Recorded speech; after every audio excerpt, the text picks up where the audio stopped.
Dear student उजाला academy में आपका स्वागत है। तो जैसा कि अभी तक यूपी पुलिस की तैयारी में हम लोग काफ़ी आगे तक बढ़ चुके हैं। आप लोगों ने जीके, हिंदी एवं रीजनिंग जैसे महत्वपूर्ण प्रश्नों को देखा है और ये जो सभी इम्पोर्टेंट क्वेश्चन हैं प्रीवियस ईयर के एग्जाम में पूछे गए हैं।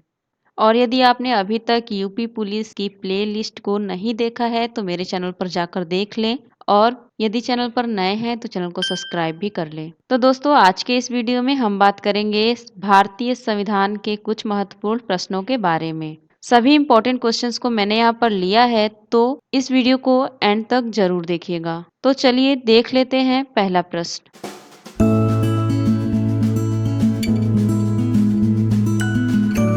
भारतीय संविधान का निर्माण कब हुआ था पूछा गया है तो वो हुआ था 26 नवंबर 1949 को। 26 नवंबर 1949 को हुआ था भारतीय संविधान का निर्माण। और ये क्वेश्चन उत्तर प्रदेश पुलिस में पूछा गया क्वेश्चन है, वो भी सन 2007 में पूछा गया था। जितने भी डेट्स मैं बताती चल रही हूँ उसको आप कहीं ना कहीं नोट करते चलिएगा। तो चलिए बढ़ते हैं अपने अगले प्रश्न की तरफ। देखिए अगला क्वेश्चन है क्वेश्चन नंबर 2। राज्यसभा के सदस्यों का कार्यकाल कितना होता है? जो राज्यसभा के सदस्यों का जो कार्यकाल होता है, कार्य करने का समय होता है, वो कितना होता है पूछा गया है। तो याद रखिएगा वो होता है 6 वर्ष। 6 साल कार्यकाल होता है राज्यसभा के सदस्यों का। देखिए ये भी क्वेश्चन पूछा गया है एसआई में, वो भी सन 2008 में। इंपॉर्टेंट क्वेश्चन में आप नोट कर लीजिएगा क्योंकि ऐसे ही क्वेश्चन आपके एग्जाम में पूछे जाएंगे। आगे क्वेश्चन नंबर 3। भारत के राष्ट्रपति के चुनाव में किसका विधान नहीं है? क्या कह रहा है क्वेश्चन? भारत के राष्ट्रपति के चुनाव में किसका विधान नहीं है? इसका राइट आंसर हो जाएगा सभी मतों का समान मूल्य। ये सभी मतों का सामान्य मूल्य विधान नहीं है भारत के राष्ट्रपति के चुनाव में। ठीक है, चलिए देख लेते हैं अगला प्रश्न। आगे क्वेश्चन नंबर 4। लोकसभा में कुल निर्वाचित सदस्य कितने होते हैं? सदस्यों की संख्या कितनी होती है लोकसभा में? वो होती है 543। 543 यहाँ पर सही हो जाएगा। पूछे गए सारे क्वेश्चंस मैंने यहाँ पर लिया है तो सभी क्वेश्चन इंपॉर्टेंट हैं। आई होप कि आपको ये क्वेश्चन समझ में आ गया होगा। लोकसभा में जो कुल निर्वाचित सदस्य होते हैं वो होते हैं 543। ठीक है, अगला क्वेश्चन है क्वेश्चन नंबर 5। भारतीय राष्ट्रपति के विरुद्ध महाभियोग की कार्यवाही की शुरुआत कहाँ से की जा सकती है? क्या कह रहा है क्वेश्चन? भारतीय राष्ट्रपति के विरुद्ध महाभियोग की कार्यवाही की शुरुआत कहाँ से की जा सकती है? वो की जा सकती है दोनों सदनों में से किसी भी सदन में। ये क्वेश्चन दिल्ली पुलिस में पूछा गया है सन 2010 के क्वेश्चन पेपर में। दोनों सदनों में से किसी भी सदन में भारतीय राष्ट्रपति के विरोध महाभियोग की कार्रवाई की शुरुआत की जा सकती है। ठीक है, आगे क्वेश्चन नंबर 6। भारतीय सेना का सर्वोच्च कमांडर कौन होता है? भारतीय सेना का सर्वोच्च कमांडर होता है भारत का राष्ट्रपति। भारत का राष्ट्रपति होता है भारतीय सेना का सर्वोच्च कमांडर। आगे क्वेश्चन नंबर 7। भारत के राष्ट्रपति का कार्यकाल कितना होता है? क्या कह रहा है? भारत के राष्ट्रपति का कार्यकाल, कार्य करने का जो समय होता है वो कितना होता है भारत के राष्ट्रपति का? वो होता है 5 वर्ष। ठीक है, देखिए ये भी क्वेश्चन उत्तर प्रदेश पुलिस में सन 2008 में पूछा गया है। इंपॉर्टेंट में कहीं ना कहीं आप नोट करते चलिएगा मेरे साथ। चलिए बढ़ते हैं अपने अगले प्रश्न की तरफ। अगला क्वेश्चन है क्वेश्चन नंबर 8। लोकसभा का सदस्य बनने के लिए कम से कम कितनी उम्र होनी चाहिए? आप अगर लोकसभा के सदस्य बनना चाहते हैं तो आपकी उम्र कम से कम कितनी होनी चाहिए? तो वो होनी चाहिए 25 वर्ष। 25 साल के होने चाहिए जो लोकसभा का सदस्य बनना चाहता है। उसकी उम्र कितनी होनी चाहिए? 25 वर्ष। ये भी क्वेश्चन एसआई के सन 2008 में पूछा गया क्वेश्चन है। आगे क्वेश्चन नंबर 9। वैध शासन का प्रावधान किस एक्ट में किया गया है? जो वैध शासन का प्रावधान था वो किस एक्ट में किया गया है? वो किया गया है भारत का अधिनियम 1919 एक्ट में वैध शासन का प्रावधान किया गया है। ठीक है, आगे क्वेश्चन नंबर 10। राज्यपाल के द्वारा जारी अध्यादेश की अधिकतम अवधि होती है? अधिकतम अवधि कितनी होती है राज्यपाल के द्वारा जो जारी अध्यादेश होते हैं? उसकी अवधि होती है 3 महीने की। 3 महीने की अवधि होती है राज्यपाल के द्वारा जो जारी अध्यादेश होता है उसकी अधिकतम अवधि। आगे क्वेश्चन नंबर 11। राजस्थान से लोकसभा हेतु कितने सदस्य चुने जाते हैं? राजस्थान से लोकसभा हेतु कितने सदस्यों को चुना जाता है उसकी बात की जा रही है, तो वो चुने जाते हैं 25। 25 सदस्यों को चुना जाता है राजस्थान में लोकसभा हेतु। चलिए बढ़ते हैं अपने अगले प्रश्न की तरफ। अगला प्रश्न है, भारत के प्रमुख अंग कौन कौन से हैं? भारत के प्रमुख अंगों की बात की जा रही है यहाँ पर, तो मैं बता दूं भारत के प्रमुख अंग हैं कार्यपालिका, व्यवस्थापिका, न्यायपालिका। ये तीनों ही क्या है? सरकार के प्रमुख अंग। ये उत्तर प्रदेश पुलिस में पूछा गया क्वेश्चन है सन 2009 में, तो आप इसे कहीं ना कहीं नोट करते चलिएगा मेरे साथ। ये क्वेश्चन इंपॉर्टेंट है। इन तीनों प्रमुख अंगों के नाम को याद रखिएगा जो भारत सरकार के प्रमुख अंग हैं, कार्यपालिका, व्यवस्थापिक, न्यायपालिका। आगे क्वेश्चन नंबर 13, अधीनस्थ न्यायालय किस श्रेणी में नहीं आता है? नहीं आता है जो क्वेश्चन रहे उसे ध्यान से पढ़िएगा। क्या कह रहा है क्वेश्चन? अधीनस्थ न्यायालय की श्रेणी में नहीं आता है। क्या नहीं आता है अधीनस्थ न्यायालय की श्रेणी में? तो मैं बता दूं वो नहीं आता, सत्र न्यायालय। सत्र न्यायालय नहीं आता है अधीनस्थ न्यायालय की श्रेणी में। आप देख सकते हैं ये भी क्वेश्चन पूछा गया है राजस्थान पुलिस में सन 2009 के पेपर में।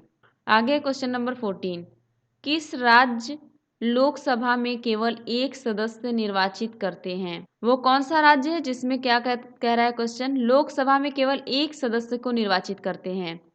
तो वो राज्य है मिजोरम, नागालैंड। मिजोरम और नागालैंड वह राज्य है जहां पर लोकसभा में केवल एक सदस्य को निर्वाचित करते हैं। ये दिल्ली पुलिस में पूछा गया क्वेश्चन है। आगे क्वेश्चन नंबर 15, भारत में रक्षा सेनाओं का सुप्रीम कमांडर कौन होता है? जो भारत में रक्षा सेनाएं होती हैं उनका सुप्रीम कमांडर कौन होता है उसकी बात की जा रही है यहाँ पर, तो वो होते हैं राष्ट्रपति। राष्ट्रपति होते हैं भारत में रक्षा सेनाओं का सुप्रीम कमांडर। एसआई के पेपर में पूछा गया क्वेश्चन है। ठीक है, तो चलिए बढ़ते हैं अपने अगले प्रश्न की तरफ। अगला प्रश्न है क्वेश्चन नंबर 16, भारत के राष्ट्रपति बनने के लिए न्यूनतम आयु कितनी होनी चाहिए? भारत का राष्ट्रपति बनने के लिए जो न्यूनतम आयु है, उम्र है, वो कितनी होनी चाहिए? वो होनी चाहिए 35 वर्ष। 35 वर्ष न्यूनतम आयु होनी चाहिए भारत के राष्ट्रपति बनने के लिए। आगे क्वेश्चन नंबर 17, राज्यसभा सदस्य बनने के लिए न्यूनतम आयु क्या है? राज्यसभा का सदस्य बनने के लिए जो न्यूनतम आयु है वो है 30 वर्ष। 30 वर्ष न्यूनतम आयु रखी गई है राज्यसभा का सदस्य बनने के लिए।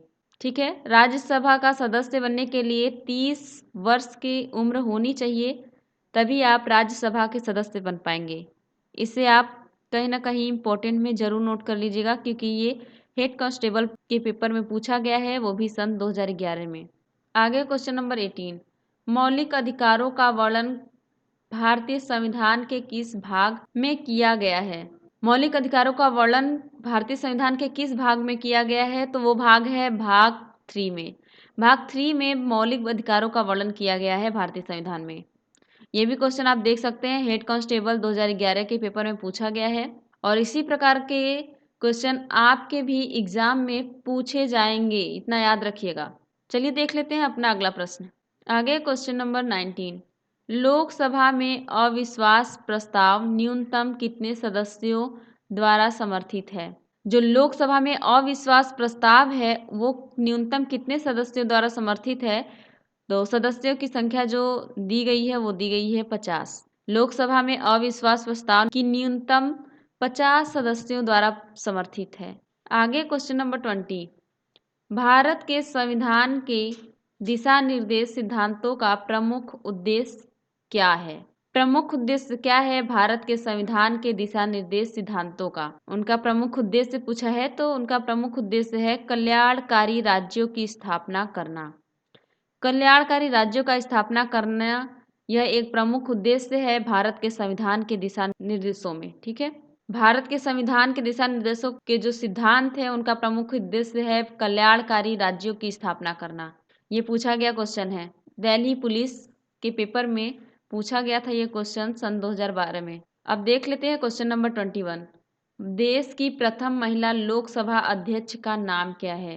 देश की प्रथम महिला लोकसभा अध्यक्ष का नाम है मीरा कुमार। मीरा कुमार नाम है देश की प्रथम महिला लोकसभा अध्यक्ष का। ये क्वेश्चन राजस्थान पुलिस में पूछा गया क्वेश्चन है सन 2010 में। आगे क्वेश्चन नंबर 22, पंचायती राज का गठन किस स्तर पर होता है? पंचायती राज का गठन किस स्तर पर होता है? तो वो होता है ग्राम स्तर पर। ग्राम स्तर पर होता है पंचायती राज का गठन। उत्तर प्रदेश पुलिस में पूछा गया क्वेश्चन है ये। जैसा कि मैं बार बार कहती जा रही हूँ कि जितने भी क्वेश्चन पिछली परीक्षाओं में पूछे गए हैं उसी प्रकार के क्वेश्चन आपके भी एग्जाम में पूछे जाएंगे, तो ये सारे ही क्वेश्चन को आप नोट करते चलिएगा। आगे क्वेश्चन नंबर 23, भारतीय संविधान का सबसे बड़ा स्रोत कौन कौन है? क्या कह रहा है क्वेश्चन? भारतीय संविधान का सबसे बड़ा स्रोत कौन कौन है? वो है भारतीय शासन अधिनियम 1993। ये भारतीय शासन अधिनियम 1993 क्या है? भारतीय संविधान का सबसे बड़ा स्रोत है। आप यहाँ पर देख सकते हैं ये क्वेश्चन एसआई के पेपर में सन 2008 में पूछा गया है। आप इस क्वेश्चन को नोट कर लीजिएगा इम्पोर्टेंट में, क्योंकि आपके एग्जाम में ऐसे क्वेश्चन देखने को मिल सकते हैं। और एक इम्पोर्टेंट बात आपको बता दूं, यूपी पुलिस कांस्टेबल भर्ती में पूछे जाने वाला हिंदी, जीके और रीजनिंग जैसी वीडियो को मैं अपने चैनल पर पहले ही अपलोड कर चुकी हूँ, तो आप चैनल पर जाकर देख लीजिएगा ताकि आपकी तैयारी बेहतरीन हो सके। यूपी पुलिस का पूरा प्लेलिस्ट आप सेव कर सकते हैं, जिसमें आपको हिंदी, जीके, रीजनिंग के इम्पोर्टेंट क्वेश्चन देखने को मिल जाएंगे। दोस्तों आई होप आपको ये वीडियो अच्छा लगा होगा। यदि ये वीडियो अच्छा लगा है तो अपने दोस्तों के साथ शेयर कर दें और वीडियो को लाइक भी कर दें। और यदि चैनल पर नए हैं तो चैनल को सब्सक्राइब कर लें और बेल आइकन को भी प्रेस कर लें। तो चलिए मिलते हैं नेक्स्ट वीडियो में, तब तक के लिए टाटा बाय बाय।